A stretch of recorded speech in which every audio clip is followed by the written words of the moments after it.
बिस्मिल्लाहिर्रहमानिर्रहीम। अस्सलाम वालेकुम टू ऑल लिसनर्स। उम्मीद करता हूँ आप सब बहुत अच्छे होंगे। जैसे कि आपके इल्म में है कि मैंने पंजाब यूनिवर्सिटी, सरगोदा यूनिवर्सिटी और फैसलाबाद यूनिवर्सिटी के जो करेक्शन के हवाले से पास पेपर्स थे आप लोगों के साथ शेयर किए हैं। आज का टॉपिक मेरा बहुत ही ज़रूरी टॉपिक है, जिसमें मैं जितनी भी करेक्शंस आप लोगों के साथ शेयर कर चुका हूँ, बहुत से बच्चों को मैं पीडीएफ में शेयर भी कर चुका हूँ और मुझे यकीन है कि बहुत से बच्चों ने उसका स्क्रीनशॉट लेके उसकी प्रिपरेशन भी कर रहे होंगे। चाहे आप सप्ली का एग्ज़ाम तैयार कर रहे हैं, चाहे आप एनुअल का एग्ज़ाम तैयार कर रहे हैं, तो ये सेंटेंस की करेक्शन अगर आप तीनों यूनिवर्सिटीज़ की तैयार कर लेते हैं तो 100% श्योर करता हूँ कि आप करेक्शन का जो क्वेश्चन है वो आंदा के बाद छोड़ के नहीं आएंगे। अब उस क्वेश्चन में मेरे माइंड में एक डाउट था कि कुछ करेक्शन उसमें ऐसी थी जो बहुत ज़्यादा इम्पोर्टेंट थी, बहुत ज़्यादा रिपीटेड थी। उनमें अक्सर सेंटेंसेस जो हैं वो चेंज करके दे दिए जाते थे। तो मेरी कोशिश होती है कि मैं अपने से जुड़े बच्चों को जितना फैसिलिटेट कर सकता हूँ, जितना मैं उनके लिए राहत पैदा कर सकता हूँ, जितना मेरी कोशिश होती है कि उनके लिए आसानी पैदा हो, मैं वैसे ही आसानी पैदा करने की कोशिश करता हूँ। तो इसी सिलसिले में उन तीनों यूनिवर्सिटीज़ में जितने भी मोस्ट इम्पॉर्टेंट और मोस्ट रिपीटेड करेक्शन है वो आप लोगों के साथ मैंने उनमें सिर्फ और सिर्फ 8 निकाली हैं कि जो मैंने देखा है जो तीनों यूनिवर्सिटी में बार बार एक ही पेपर में या फिर नेक्स्ट ईयर के पेपर्स में रिपीट हो रही हैं। आप इन्हीं जो 8 रूल्स आपको बताऊंगा, ये सेंटेंस तो मैं आपको दिखा देता हूँ कि इनमें जो 8 रूल्स हैं इनको स्टेप बाय स्टेप मैं आप लोगों को मैं समझाऊंगा। मैं इनमें वो करेक्शन चुनी है, वो सेंटेंसेस चुने हैं जो आपके पेपर में रिपीट हो चुके हैं और आगे भी आने के काफ़ी चांसेस हैं। अब मुख्तलिफ यूनिवर्सिटीज़ के मैंने क्वेश्चन पेपर से ये सेंटेंसेस उठाए हैं और टोटल ये 8 सेंटेंसेस हैं। मैं इनको आपको समझाने की पूरी कोशिश करूँगा, चाहे आपको ग्रामर आती है या नहीं आती, आपको इंग्लिश समझ आती है या नहीं आती, लेकिन मैं इसमें शॉर्टकट करूँगा और इस तरह करके आपको प्रेजेंट करूँगा, इस तरह करके आपको पेश करूँगा कि आपको इसमें मुश्किल लगेगी। कम से कम आप देखें, अगर इस सेंटेंस को चेंज भी करके देते हैं, क्योंकि आप देखें एक ही रूल है और इसी रूल को उन्होंने 3 से 4 दफ़ा घुमा फिरा के बच्चों से पूछा हुआ है। अब कुछ बच्चे जो हैं वो एक सेंटेंस का रट्टा लगा के जाते हैं, ग्रामर के रूल मोस्टली बच्चों को नहीं आते होते, तो वो एक ही सेंटेंस का रट्टा लगा के जाते हैं और जब सेंटेंस वहाँ पे चेंज हो जाता है तो फिर वहाँ पे उनके लिए थोड़ा सा मसला पैदा हो जाता है। हो सकता है उसी सेंटेंस को जो उतने मेहनत करके गए हैं वो सारी मेहनत उनकी रायगा हो जाती है। इसी माइंड में मेरा जो डाउट था, जो मुझे खदशा था, तो मैं इस वीडियो में आप लोगों के साथ वो शेयर करूँगा कि आपने इन सेंटेंसेस के रूल्स को समझना है ताकि आपकी गलती ना हो, सेंटेंस आप गलत ना करके आए। ये 8 है और इंशाल्लाह ताला इनमें से लाजमी रिपीट होते होते हैं। मैं ये नहीं कहता कि ये 8 के 8 आपके पेपर्स में आएंगे, लेकिन मोस्टली रिपीट होते हैं, ये बार बार रिपीट होते हैं। बस आपने मेरे साथ बने रहना और इन रूल्स को समझना है, कोशिश करनी है। आप जितनी तवज्जो के साथ इस वीडियो को सुनेंगे, एक बार सुने, 2 बार सुने, 3 बार सुने, आपको अच्छी अंडरस्टैंडिंग होगी।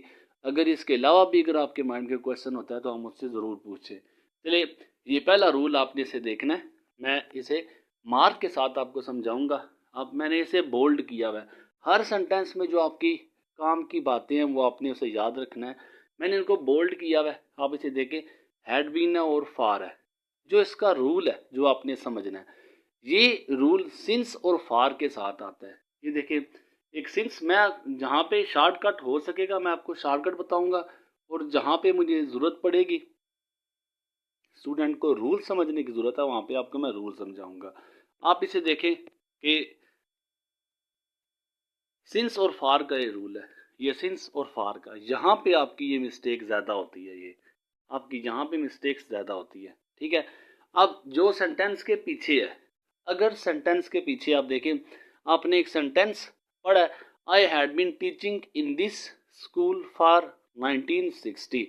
अब सिंस या फार, इसको पहला आपने देखना है। सेंटेंस के अंदर अगर सिंस या फार लगा हुआ है, एक बात मैं बार बार रिपीट कर रहा हूँ तो आपके माइंड में अच्छी तरह से बैठ जाए। अगर सेंटेंस में सिंस या फार लगा है, जिस तरह कि आप देखें पहले सेंटेंस में फार लगा है, दूसरे सेंटेंस में फार लगा है, तीसरे सेंटेंस में सिंस लगा है, ऐसे आपकी बाकी पेपर्स में भी कुछ सेंटेंसेस थे, लेकिन मैंने ये 3 आपके पास पेपर से उठाए हैं आपको समझाने के लिए।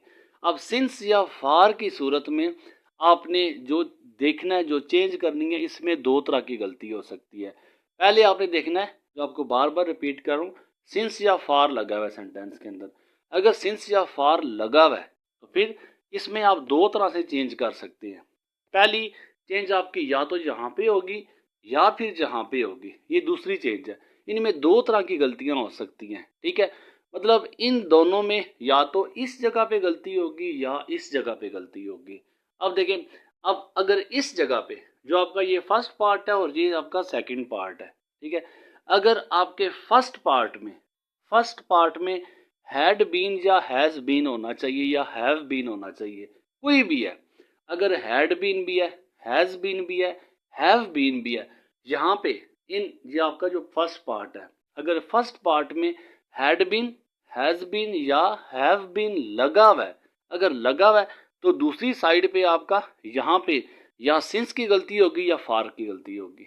मैं कोई मुश्किल जुबान में नहीं आपको बता रहा कि आपको ना समझ लगे, कि कंपलसरी है, ज़रूरी है कि आपका जो पहला पार्ट है, ये वाला आपका ये पार्ट है, इस पार्ट में आपका ये तीनों में से कोई भी हो जाए, ठीक है। हैड बीन, हैव बीन या हैज़ बीन अगर लगा हुआ है तो इसका मतलब है कि ये पार्ट आपका ठीक है, ठीक है। गलती है तो आपके इस पार्ट में गलती है। अब इस पार्ट में गलती होगी तो आपने क्या करना है, सिंस या फार इन दोनों में से कोई एक होगा, ठीक है। अगर देखें फर्स्ट पार्ट में मेरा हैड बीन लगा हुआ है, इसका मतलब है कि मेरा ये पार्ट ठीक है, गलती है तो मेरे इस पार्ट में गलती है, तो मैं फार को सिंस में चेंज कर दूंगा। अब देखें टाइम भी कम है, बाकी मैं आपको डिटेल से नहीं बताता कि आप इस के साथ सिंस करें, इस के साथ आप फार का इस्तेमाल करें। मैं आपको एक्सप्लेनेशन, मैं जहाँ पे शॉर्टकट देखूंगा मैं शॉर्टकट वे से आपको समझाऊंगा। तो देखिए फर्स्ट पार्ट आपका ठीक है, सेकंड पार्ट में अगर फार लगा हुआ है तो उसे सिंस के साथ चेंज करें, अगर सिंस लगा हुआ है तो उसे फार के साथ चेंज करें। लेकिन कंडीशन ये है कि आपका पहला पार्ट ठीक होना चाहिए। ठीक से मुराद ये कि हैज़ बीन, हैव बीन या हैड बीन लगा होना चाहिए। चलिए पहला सेंटेंस मुझे समझ लग गया। अब इसी को मैं दूसरे सेंटेंस के साथ देखता हूँ। तो सेंटेंस लिखा हुआ है it has been raining for morning. इसका मतलब है हैज़ बीन, हैव बीन और हैड बीन जो है ये मेरा ठीक है, यहाँ पे सेंटेंस लगा हुआ है, तो ये पहला पार्ट तो ठीक हो गया। दूसरे पार्ट में मेरी गलती होगी, फॉर को मैंने चेंज करना है सिंस के साथ। तो अब यूनिवर्सिटी वाले चाहे वो कोई भी सेंटेंस देते हैं, आपने इसमें गलती नहीं करनी। बस पहले पार्ट को देख के अगर पहले पार्ट में गलती है तो पहला पार्ट चेंज करें, अगर दूसरे पार्ट में गलती है तो दूसरा पार्ट चेंज करें। उम्मीद करता हूँ ये दोनों आपको समझ आ चुके होंगे। फिर इसके बाद तीसरी तरफ अब यहाँ पे देखें, पहला मैंने देख लिया सिंस लगा हुआ है, ठीक है, सिंस या फार होना चाहिए। सिंस मैंने देख लिया, सिंस लगा हुआ है, तो इसका मतलब है यहाँ पे जो मेरा इस दफ़ा गलत आ रहा है, यहाँ पे तो सिंस फार लगा हुआ है, सिंस लगा हुआ है, लेकिन यहाँ पे जो मैंने आपको बताया था हैज़ बीन, हैव बीन और हैड बीन होना चाहिए, तब वो यहाँ पे नहीं है, जिसका मतलब है यहाँ पे जो गलती है वो इस दफ़ा फर्स्ट पार्ट में उन्होंने गलत दिया है। तो आपने फर्स्ट पार्ट को ठीक करना है। कैसे ठीक करना है, अगर आप देखें आपका हैज़ बीन, हैव बीन या हैड बीन नहीं लगा हुआ, आपने क्या करना है, आपने हैड बीन लगाना है। या आप अपनी ध्यान में रख देना, हैज़ बीन, हैव बीन के चक्कर में नहीं पड़ना, सीधा सीधा आपने हैड बीन लगा देना है, क्योंकि वो सब के साथ चल जाता है। तो सेंटेंस मेरा बन जाएगा I had been ill since 3 months। तो उम्मीद करता हूँ आपको जो मेरा फर्स्ट रूल है ये समझ आ चुका होगा। मैं इसे एक दफ़ा सिर्फ मैं रिवाइज करूँगा, अगर आपको समझ लग गया तो आप बेशक स्किप करके आगे रूल में निकल जाएं। लेकिन अगर आप दोबारा रिपीट करना चाहते हैं तो ये है कि आपने सेंटेंस के शुरू में देखना है कि सिंस या फार वाला सेंटेंस है। पहले आपने देखना है सिंस या फार वाला। अगर सिंस फार वाला सेंटेंस है तो फिर इसमें 2 मिस्टेक हो सकती हैं, या तो पहले में या दूसरे पार्ट में मिस्टेक हो सकती है। तो अगर आपके पहले पार्ट में हैज़ बीन, हैव बीन या यहाँ पे अगर हैज़ बीन, हैव बीन या हैड बीन लगा हुआ है तो फिर ये सेंटेंस का पार्ट ठीक है, आपने इसमें गलती तलाश करनी है। फार होगा तो सिंस में चेंज करे, सिंस होगा तो फार में चेंज करे। तो अगर आप देखें, अगर आपका जिसका तीसरा सेंटेंस है, तीसरे सेंटेंस में है कि इसमें यहाँ पे has been, have been, had been नहीं लगा हुआ, लेकिन सिंस या फार से पता चल रहा है कि सेंटेंस ये हैज़ बीन, हैव बीन या हैड बीन वाला था। दूसरा पार्ट इसका ठीक है, पहले पार्ट में गलती है, हम इसे हैड बीन के साथ चेंज कर देंगे। ये आपका रूल नंबर 1 है। उम्मीद करता हूँ अगर ये सेंटेंस पेपर में रिपीट होता है और होगा भी तो आप इस सेंटेंस में इस दफ़ा गलती नहीं करेंगे। अब नेक्स्ट पार्ट की तरफ जाता हूँ, ये भी इम्पोर्टेंट है। ये सारे मैंने मोस्ट इम्पॉर्टेंट और मोस्ट रिपीटेड सेंटेंसेस आपको समझा रहा हूँ तो आपके पेपर में गलती ना हो। दूसरे पार्ट में देखिए आप, इसमें मैंने जो आपकी मिस्टेक्स है ना, जो जहाँ पे आपने चेंजेस करनी है उनको मैंने बोल्ड किया हुआ है। बोल्ड से मतलब ये है कि मैंने उनको डार्क लिखा हुआ है, उनको बाकी अल्फाज को मैंने गाढ़ा करके लिखा। अब देखिए आपने इसमें देखना है 1 वाला सेंटेंस है, शुरू में पक्का आपका 1 होना चाहिए। दूसरा रूल ये है, शुरू में आपका 1 होना चाहिए, 1 होना चाहिए और पक्का सेंटेंस पेपर में रिपीट होता है। तो 1 वाला सेंटेंस आ गया, चाहे ये वाला आता है, चाहे ये वाला आता है, चाहे ये वाला आता है, चाहे इसके अलावा कोई और आता है, कोई भी सेंटेंस आए, लेकिन शुरू में क्या हो, 1 होना चाहिए। अगर शुरू में 1 है तो फिर आगे आपने ही हो, हिज हो, हर हो, दियर हो, जो भी हो, आपने उसे चेंज करना है। आपने उसे उसी तरह नहीं लिखना। जैसा देखें, आप देखें इसके सेंटेंस ऐसे जाएगा, ये अगर शुरू में 1 है तो फिर वंस के साथ या 1 के साथ, आप इसे देखें 1 के साथ या ON E के ऊपर कामा, फिर उसके बाद S1 के साथ, इस तरह करके जाएगा। अब देखिए सेंटेंस मैं आपको सिखाता हूँ कि आपने वंस किस जगह पे लगाना है और 1 किस जगह पे लगाना है। ठीक है, जहाँ पे ही होगा, जहाँ पे ही होगा, ही की जगह पे आपने क्या करना है, आपने 1 लगाना है। जहाँ पे ही होगा वहाँ पे आपने 1 लगाना है। अगर ही रिपीट नहीं हुआ ही की जगह पे हिज है या हर है या दियर है या योर है, जो कुछ भी है, आपने उसकी जगह पे 1 लगा देना है। मैं फिर रिपीट कर रहा हूँ, अगर शुरू में, मैं बार बार इसी बात को रिपीट इसलिए कर रहा हूँ कि कोई भी स्टूडेंट गलती ना करे लिखने में, मेरी सारी मेहनत रायगां जाएगी, मेरी सारी मेहनत ज़ाया हो जाएगी जो आपको मैं सिखा रहा हूँ। अगर शुरू में 1 है, ठीक है, शुरू में 1 है तो फिर नेक्स्ट सेंटेंस जो आपने चेंज करना है, ही, हिज, इनको आपने चेंज करना है। किस तरह चेंज करना है, अगर ही है तो आपने 1 लिखना है, अगर ही की जगह पे कोई और लफ्ज है, हिज हो गया, हर हो गया, दियर हो गया, तो इसको आपने वंस के साथ चेंज करना है। ठीक है, अब इसी सेंटेंस को देखते हैं हम, जो फर्स्ट नंबर सेंटेंस है, 1 can learn his lesson if he applies his mind to it. मैंने डार्क किए हुए हैं ताकि आपको याद रहे कि हमने क्या क्या चेंज करना है, ही चेंज करना है और हिज चेंज करना है। अब आपको मैं पीछे समझा चुका हूँ, अगर आपका हिज है तो आपका 1 आना चाहिए, अगर आपका ही है तो आपका 1 होगा। ठीक है, फिर हिज है तो आपका 1 होना चाहिए। बस ही की जगह पे आपने 1 डालना है, बाकी हिज है, दियर है, जो भी है उसमें आपने 1 ही लिखना है। इसी तरह आप दूसरे सेंटेंस को देखें, दूसरे शुरू में 1 आ गया तो हिज है, तो हिज की जगह पे मैं रिपीट कर चुका हूँ कि आपने 1 को डालना है। पीछे सेंटेंस कोई भी आता है, सेंटेंस को छोड़े आप, लेकिन रूल आपको समझा रहा हूँ। फिर उसके बाद आप देखें 1 है तो यहाँ पे दियर के बजाय आपने 1 डाल देना है। बस ही की जगह पे आपने 1 डालना है, बाकी ही के आगे हिज है, हर है, दियर है, जो भी है आपने उसकी जगह पे 1 ही डालना है। ये आपका रूल नंबर 2 है। उम्मीद करता हूँ दूसरा रूल भी आपको समझ आ चुका होगा। फिर उसके बाद रूल नंबर 3 की तरफ आता हूँ। ये सारे रूल रिपीटेड है, इंपॉर्टेंट है। रूल नंबर 3 आप देखें, रूल नंबर 3 में कुछ अल्फाज आपको, ये अल्फाज ऐसे हैं कि जिनकी जमा नहीं बनती, मतलब इनके साथ आप एस नहीं ऐड कर सकते जमा के लिए। जिस तरह देखें, मैं कहता हूँ कि एप्पल है तो एप्पल मीन सेब है, मैं एप्पल्स कहता हूँ तो ज़्यादा सेब हो जाते हैं। ऐसे टेबल है तो टेबल्स करके हम ज़्यादा मेज़ हैं, अगर चेयर है तो हम चेयर्स कर देते हैं, पेन है तो पेन्स कर देते हैं, बुक है तो बुक्स कर देते हैं, कि हम किसी चीज़ को ज़्यादा करने के लिए एस लगा देते हैं। लेकिन ये हर लफ्ज़ के लिए नहीं होता, एस आपने लगाना है, जमा करना है। लेकिन ये हर लफ्ज़ के लिए नहीं चेंज हो सकता। जैसा देखें, आप कुछ नाउन को तो चेंज कर सकते हैं, कुछ अल्फाज को तो आप एस लगा के जमा बना सकते हैं, लेकिन ऐसा रूल सब के लिए नहीं होता। जिसमें आप देखें कुछ अल्फाज हैं आपके पास, इसे आपने गौर से सुनना है, समझना है, कोई रूल मुश्किल नहीं है, बस आपने गौर से मेरी बातों को सुनना है। अब देखिए वर्क है, काम है, वर्क्स हो जाएगा, मैं कहता हूँ ज़्यादा काम है, I have many works to do. Sentence गलत है कि वर्क के साथ एस नहीं लगता। इसी तरह एडवाइस के साथ एस नहीं लगता, एडवाइसिस नहीं होता। ये ऐसे नाम है जिनके साथ हम जमा बनाने के लिए एस नहीं लगा सकते। जैसे देखिए सिंगल एडवाइस है, ऐसा भी सेंटेंस आ सकता है जिसका है ही सिंगल है, तो फिर इसे कैसे चेंज करना है ये भी आपको सिखाऊंगा। इसी तरह देखिए अब्यूज है, अब्यूजिज, गालियाँ। अब इनके साथ एस नहीं लग सकता। अच्छा चलो, अगर इनके साथ एस नहीं लग सकता, हमें पता है कप के साथ कप्स होगा तो ज़्यादा कप हो जाएंगे एस लगा के। तो अगर इनको हमने जमा बनाना होगा तो कैसे बनाएंगे, क्योंकि हम इनके साथ तो एस का इस्तेमाल कर नहीं सकते। तो फिर इन सेंटेंस की जमा कैसे बनती है, हम कैसे शो करेंगे कि ज़्यादा मिकदार में इनको अगर हमने दिखाना होगा तो कैसे दिखाएंगे।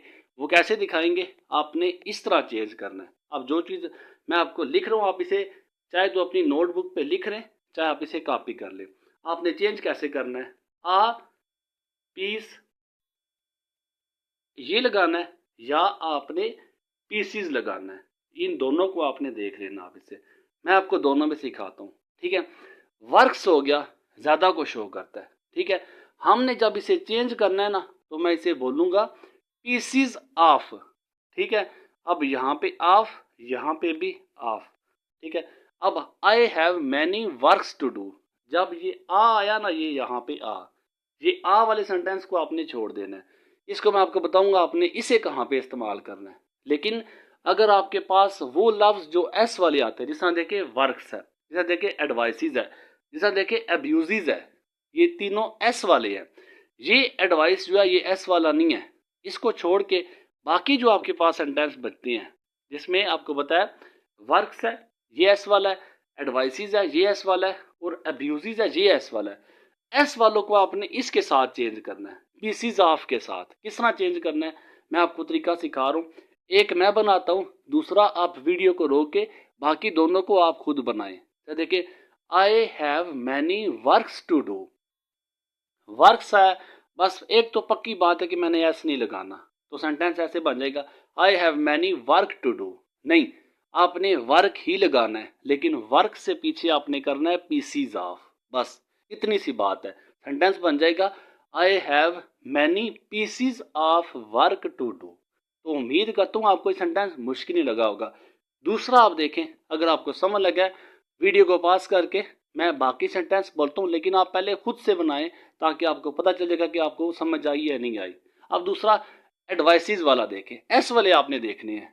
He gave me many advices, he gave me many advices, advices S वाला है, तो चेंज करूंगा। एक तो मैंने एडवाइस करना है, एस तो हटाना है।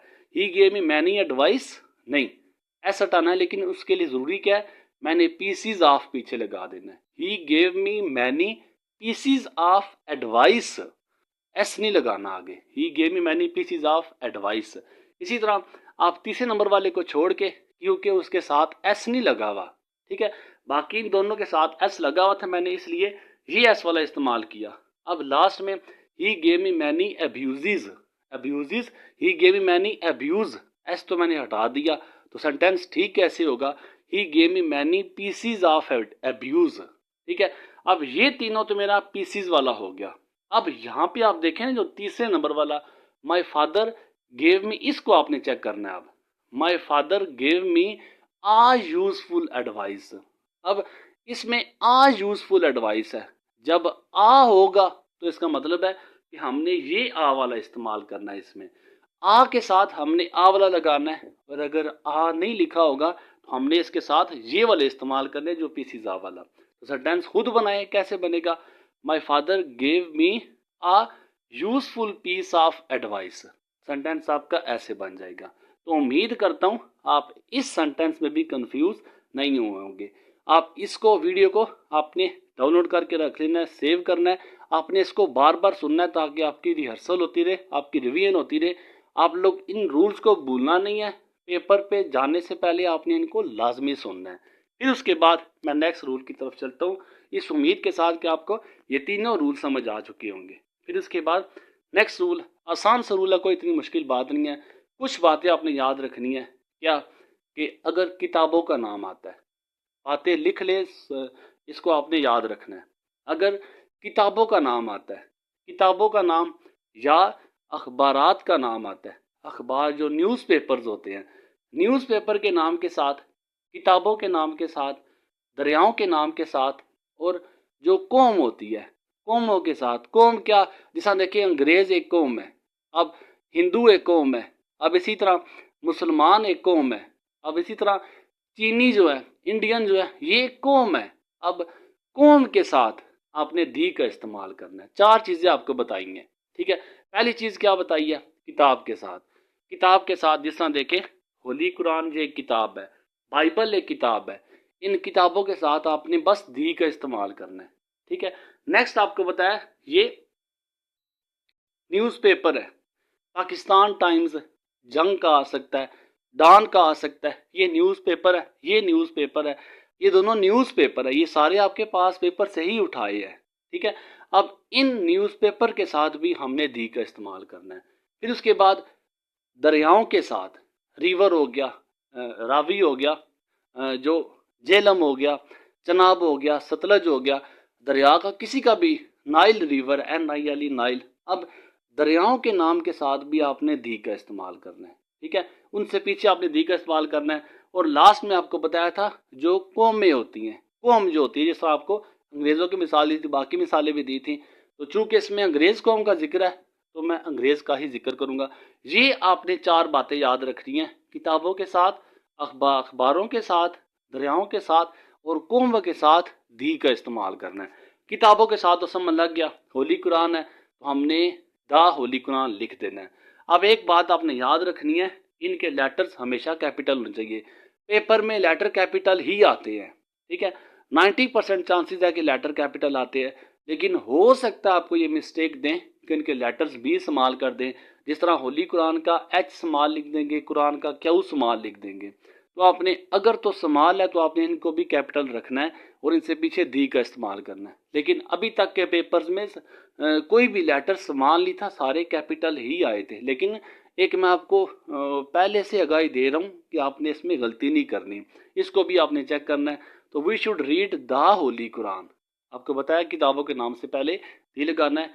बाइबल जो इंजील की किताब है, इसको भी आपने, क्योंकि किताब का नाम है, इससे पहले दी का इस्तेमाल करना है। पाकिस्तान टाइम्स अखबार का नाम है और इसको कैपिटल लेटर के साथ लिखा हुआ है, आपने अखबार के नाम से पीछे दी लगा देना है। अब देखें टाइम इंटरनेशनल, ये भी अखबार का नाम है। अब इस अखबार के नाम में लेटर्स भी सवाल है, जिसका मतलब है इनके लेटर्स में भी मिस्टेक है।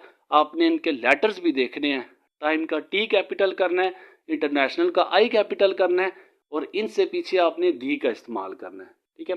लेटर का भी ख्याल रखना है और इनसे पीछे आपने दी का इस्तेमाल करना है।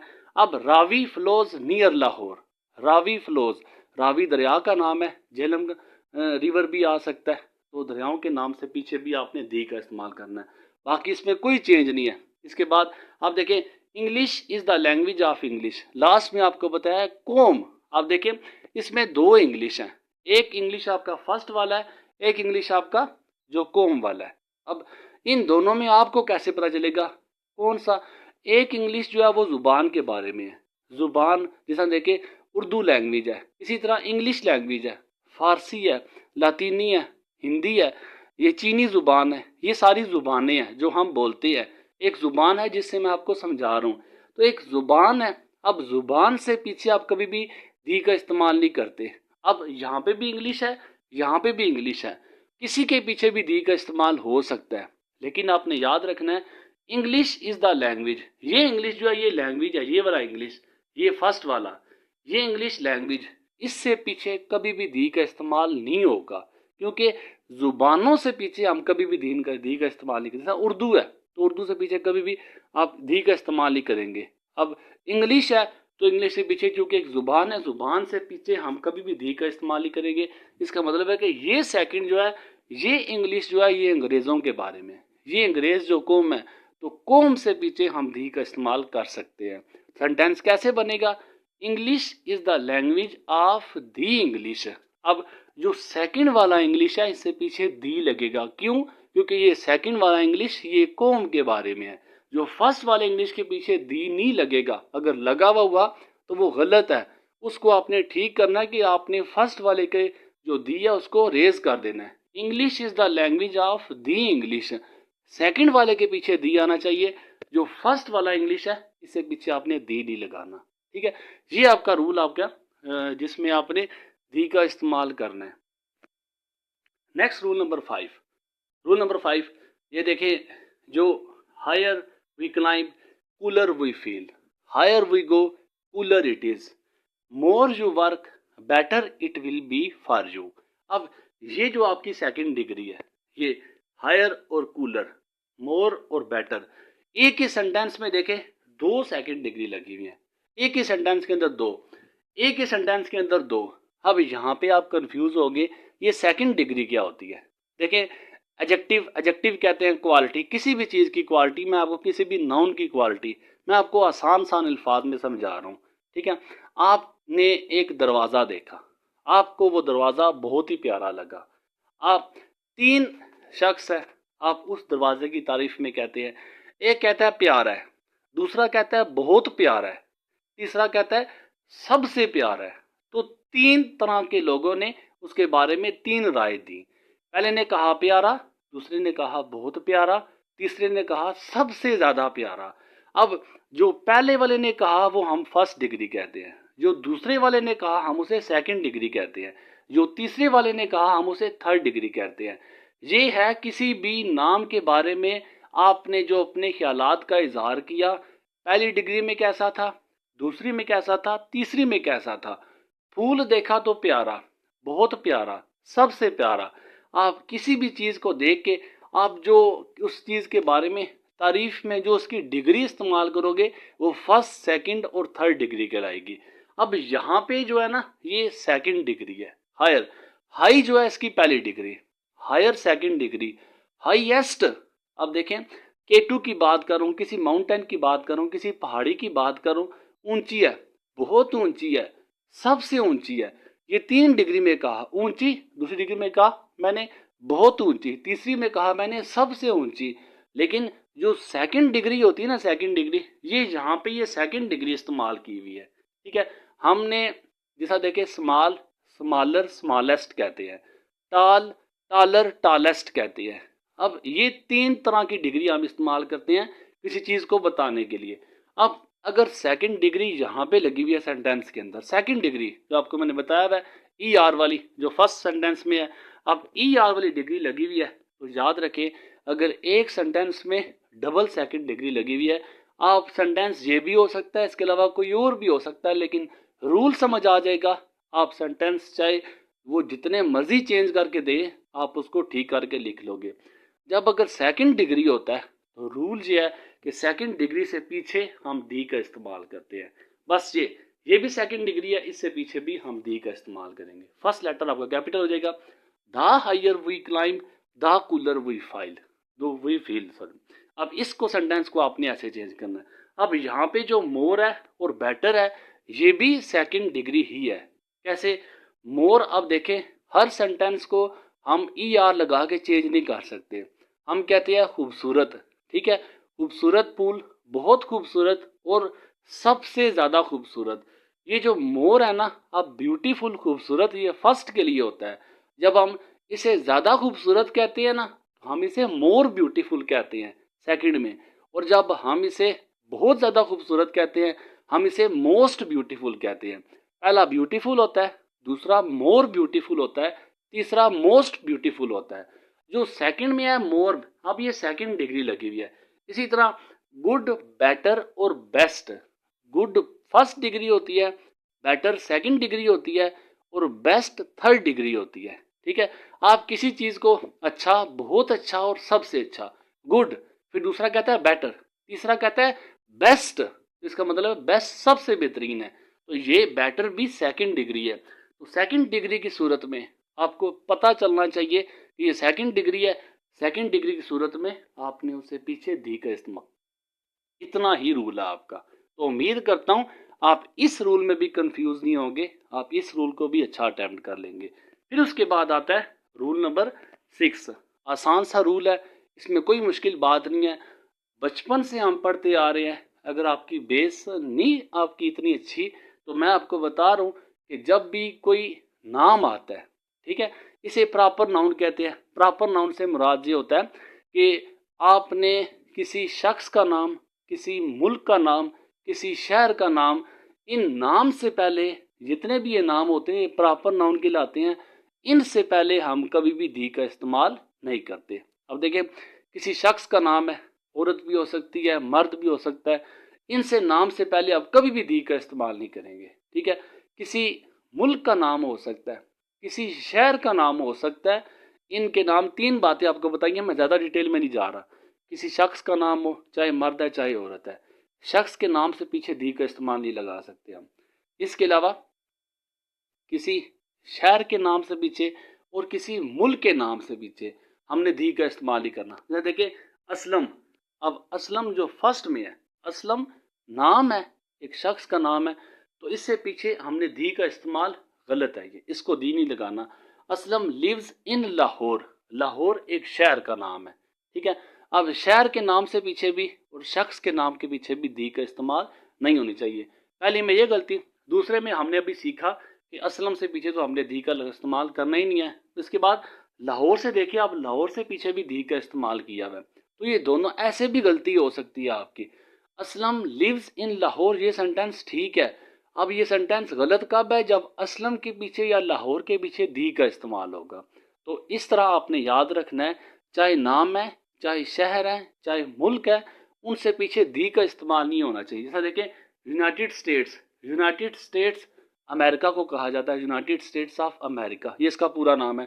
अब United States are a rich country, United States America, America से पीछे आपका दी का इस्तेमाल नहीं होना चाहिए, क्योंकि अभी आपको मैं सिखा चुका हूँ। दूसरा इसमें जो एक और गलती थी पेपर में, अब क्योंकि ये सिंगल है तो सिंगल के लिए इज लगाते हैं, ना कि आर लगाते हैं। अब आर के बजाय इज हो जाएगा। United states is a rich country, हमने इस एस को नहीं देखना कि ये एस है तो ज्यादा है। यूनाइटेड स्टेट्स ये मुल्क का नाम ही ऐसा है, पूरा नाम ही उसका। आप जैसा देखें फिजिक्स है, अब फिजिक्स को देके क्या आप उसे आर लगाएंगे? फिजिक्स तो एक सिंगल सब्जेक्ट है, एस तो वैसे उसके साथ आता है कि उसका सब्जेक्ट सिंगल ही है। इसी तरह यूनाइटेड स्टेट्स भी एस को नहीं देखना आपने, आपको पता नहीं चाहिए कि ये एक अकेली ही चीज़ है, ये अकेला नाम है। तो अकेले के पीछे हमने एक तो नाम से पीछे दी का यूज़ नहीं करना, और इससे आगे जो वर्ब होगा वो इज वाला होगा, ना कि आर वाला होगा। नीचे मैंने सेंटेंस में लिखा है, बस इससे पीछे आपका दी का इस्तेमाल नहीं होना चाहिए। तो ये आपका सेंटेंस पास पेपर के ही सेंटेंसेस से आपको मैं एग्जांपल दे रहा हूँ, पास पेपर के सेंटेंसेस से ही आपको मैं रूल समझा रहा हूँ। उम्मीद करता हूँ ये 6 रूल तक आपका समझ आ चुके होंगे। इसके बाद रूल नंबर 7 है, इस रूल को भी आप आसानी से समझ जाएंगे। बस आपने देखना है ये वर्थ वाला सेंटेंस देखना है, वर्थ वाला सेंटेंस। जब अगर सेंटेंस में कोई भी वर्थ वाला, वर्थ से आगे आपने देखना है ये सेंटेंस होगा। रिपीटेड है, बार बार रिपीट हो रहा है, इसको भी आपने चेक कर ले। जब भी सेंटेंस के अंदर वर्थ आएगा, वर्थ आएगा, तो आपका ये जो आगे वाला नाउन है, ये जो नाम है, आपने इस नाम को उठा के आपने वर्थ से पहले रख देना है। बस आपने इतना काम करना है। सेंटेंस के अंदर वर्थ देके कोई भी सेंटेंस अगर वर्थ वाला आ गया है, वर्थ प्लस आईएनजी, यहाँ पे आगे आईएनजी होगा, ठीक है। किसी भी वर्ब के साथ वर्थ के आगे सिंग SEING। अब देखें वर्थ वाला सेंटेंस लगा हुआ है, तो इसके आगे आईएनजी वाले के आगे जो भी लफ्ज है इसको उठा के आपने वर्थ से पीछे ले जाना है। अब इसी तरह जो आपको मैंने समझाया इसे आप खुद चेंज करें। This is a worth seeing site है, तो हमने इस साइट को उठा के वर्थ से पीछे ले जाना है। This is a site worth seeing, sentence की तरतीब ठीक करनी है। अब इसी तरह आप लास्ट वाले सेंटेंस को अगर आप चेंज करें, this is a trip worth seeing, sentence आपका वर्थ वाला होगा, हमने लास्ट वाले वर्ड को उठा के जो नाउन है उसको उठा के वर्थ से पहले रख देना है। ये रूल नंबर 7 है और ये आज का ये लास्ट रूल है। जो एक तो मैं आपको इंग्लिश वाला ऊपर आपको समझा चुका हूँ, ये जो आपने दी का इस्तेमाल नहीं करना, ऊपर आपको मैं बता चुका हूँ। इस इंग्लिश के पीछे हमने दी का इस्तेमाल क्यों नहीं करना, ये सेंटेंस ऐसे ही पेपर में आया हुआ है, the English is the language of English. तो दी का इस्तेमाल आपका सेकंड वाले के साथ होगा, क्यों? क्योंकि आपको ऊपर मैं रूल में समझा चुका हूँ, कॉमों से पीछे दी लगता है, ना कि जुबानों से पीछे दी का इस्तेमाल होता है। तो यहाँ से आपने दी को रेज करना है और यहाँ पे आप इस दी का इस्तेमाल करोगे, ऑफ दी इंग्लिश। क्यों करोगे ये आपको ऊपर मैं समझा चुका हूँ, तो मुझे उम्मीद है कि मुझे इस रूल को दोबारा से रिपीट करने की ज़रूरत नहीं है। और लास्ट में I can speak the English fluently. अब लैंग्वेज है तो आपको मैं ऊपर बता चुका हूँ, लैंग्वेज से जो पीछे जो ज़ुबान होती है, चाहे इंग्लिश है, चाहे उर्दू है, चाहे चाइनीज़ है, चाहे इंडियन है, पाकिस्तानी है, जो भी ज़ुबान है, ज़ुबान से पीछे हमने दी का इस्तेमाल नहीं करना होता। तो इसका ये जो दी है इसको आपने क्रॉस करना है, सेंटेंस बन जाएगा I can speak English fluently. अब ये सेंटेंस आपके टोटल 8 सेंटेंसेस थे। उम्मीद करता हूँ कि जितनी भी मैंने मेहनत की है, जो भी मैंने एफर्ट की है, अल्लाह ताला इस एफर्ट को आपके हक में मस्बत करे। और उम्मीद करूँगा कि आपको जितने भी 8 के 8 रूल समझाए हैं ये समझ आए होंगे। बाकी आपसे मैं ये ही रिक्वेस्ट करूँगा कि अगर आपको कोई चीज़ अच्छी लगती है दूसरे बच्चों के साथ लाजमी शेयर किया करें, ये सदका जारिया भी होता है। बाकी लास्ट में आप लोगों को मैं बताता चलूँ कि मैंने हर एक चीज़ जो है ये बच्चों को प्रोवाइड कर रखी है। आप लोगों को भी किसी भी किस्म का अगर मसला हो तो आप लोग यूट्यूब से बायो में मेरा नंबर लिखा हुआ है, व्हाट्सएप पे कांटेक्ट कर सकते हैं। किसी तरह की भी हेल्प चाहिए हो मैं हाजिर हूँ। इंशाअल्लाह ताला आप लोगों को मैं सपोर्ट करता रहूँगा। अपनी दुआओं में मुझे याद रखिएगा। जज़ाकल्लाह। अल्लाह हाफिज़। अस्सलामु अलैकुम।